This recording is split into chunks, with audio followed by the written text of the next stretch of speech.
Hi everyone, Darren Green here from Mila Homes. I hope you're all well. So, welcome to day four. We're going to talk all things strategy today.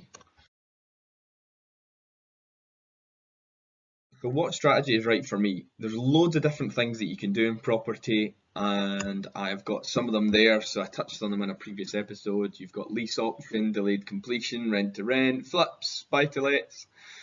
Now, the two big words there, I guess, are cash flow and money. That's because generally that's the two things that you're looking for. You're looking for either ongoing cash flow or you're looking for um, a big chunk of money. Generally are the two things that you're looking for. So as strategy goes, they are actually it. The others are facilitate one or those two, um, one of sometimes both, but generally one or other of those. So cash flow versus money.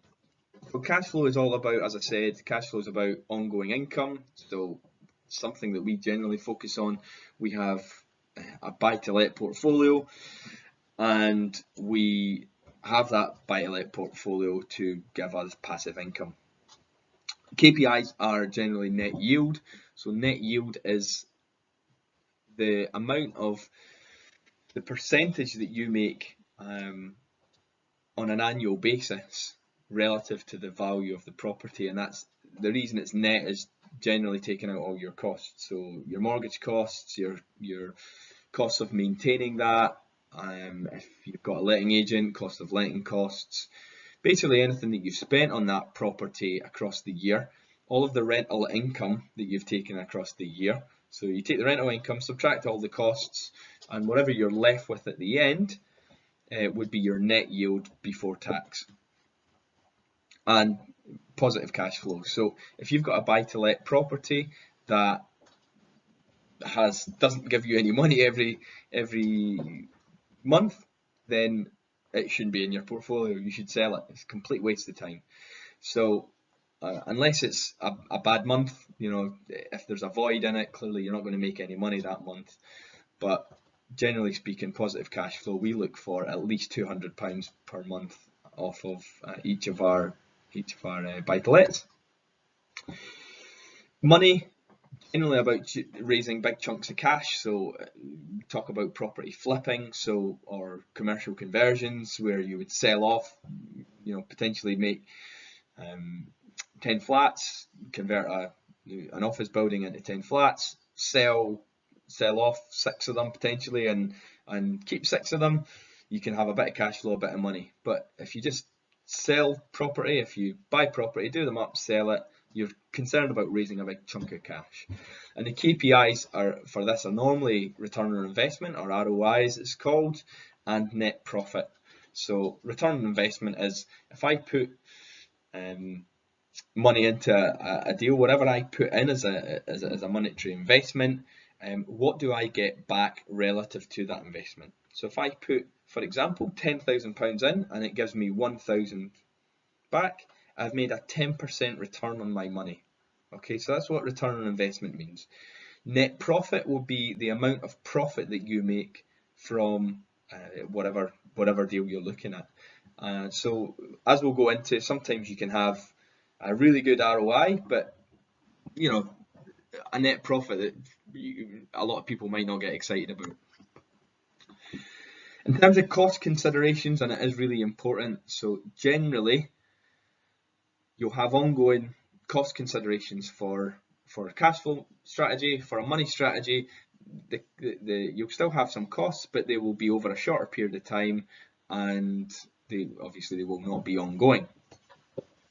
So cost considerations for cash flow, you've got mortgages, insurance, income, council tax, management fee, maintenance costs, void, so if nobody's in the property, it starts costing you money as opposed to making you money, therefore it stops becoming an asset for that period of time.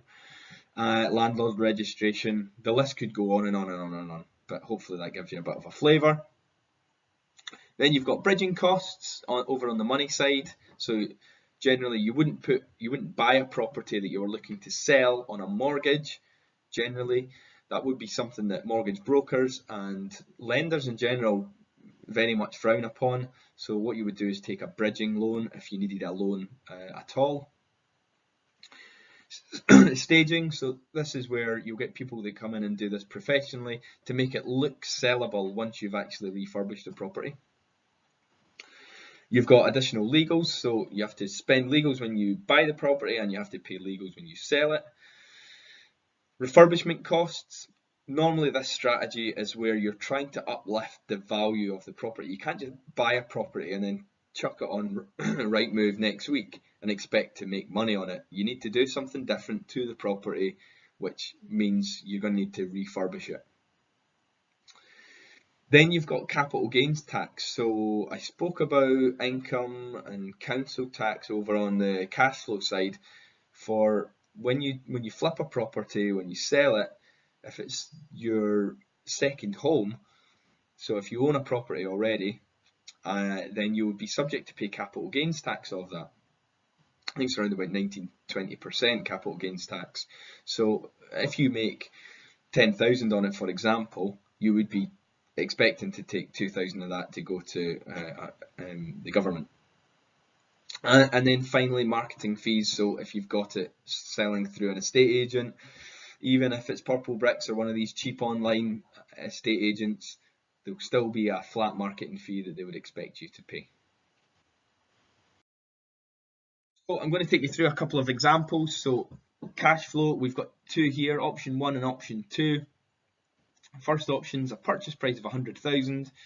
I've got 25,000 sitting with me. I've put that into that property. I've got £4,500 mortgage costs for the year estimated, and I'm getting rent at £7,800. So that's cash flowing me. The 7,800 minus the 4,500 mortgage costs gives me 3,300 across the year. That works out as an 8% yield, gross yield, 3% net yield, and gives me a 13% return. So that's that 3,300 on the £25,000 deposit. So I put £25,000 in, and in that first year it gave me a 13% return on investment. Option 2, I had a purchase price of 50,000. I only needed to put in 12,500. So the mortgage costs are a lot less, 2,250. But the rent is actually not as less as the mortgage costs. So it's only 5,400. So my cash flow is not that far away from what I was getting in option 1. So it's 3,150. My gross yield's 11%. My net yield was 6%. And the ROI is 25%. So I make £3,000 on a £12,500 investment. So I know for me, out of those two options, they're both relatively good options. Return on investment above 10%. That's quite good return. You're making your money work quite hard there, but I would definitely go with option 2. And the reason being because the purchase price is so much lower, your deposit is so much lower, and therefore the relative return that you get ongoing on your money is so much higher. So I'd rather do 2 deals of option 2 rather than 1 deal of option 1. The only scenario where I would potentially not do that is if I expect option 1, that property is in a much better area that would see capital growth rising in the next 2, 3, 4, 5 years. But on this occasion, let's just assume that they're both in a similar location with the same sort of expectations on capital growth. So this one's pretty similar. So if you look at flips, for example, we've got the same purchase price, 100,000, deposit is 30. Our bridging costs, including the interest that we pay, I think I've estimated the interest at about 12%, assuming we would hold it for 6 months. I'm going to refurb it for £25,000, and when we sell it, it's 150,000. So we make 20,800, which is 35% ROI. Whereas option 2 is only £50,000 purchase price, so deposit is much lower. Our bridging costs obviously much lower as well.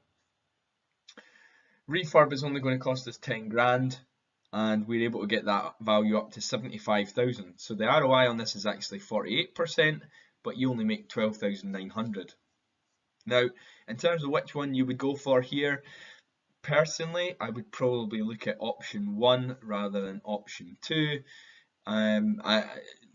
purely because is it worth spending your time, I guess, in order to get 12,900 out, or would it be better to get a chunk of cash, about 20,000, and just in terms of an effort basis as well. So sometimes you can have a higher ROI, but it just might not be worth doing. You hear the phrase, I wouldn't get out of bed for that.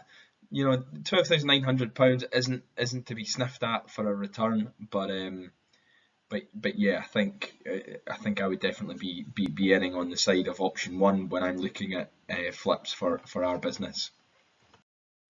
So listen, I hope you found that useful. Again, just a little bit of a quick one to run through strategies. So are you looking for cash flow, or are you looking for big chunks of money? And it's okay if you're looking for both, but just be clear in terms of when you buy it, what are you looking for? And hopefully the KPIs that I'd shown you there can help with just really focus whether you're getting the right you've got the right investment, I guess, for whatever strategy is right for you. Okay, thanks, and I will see you tomorrow.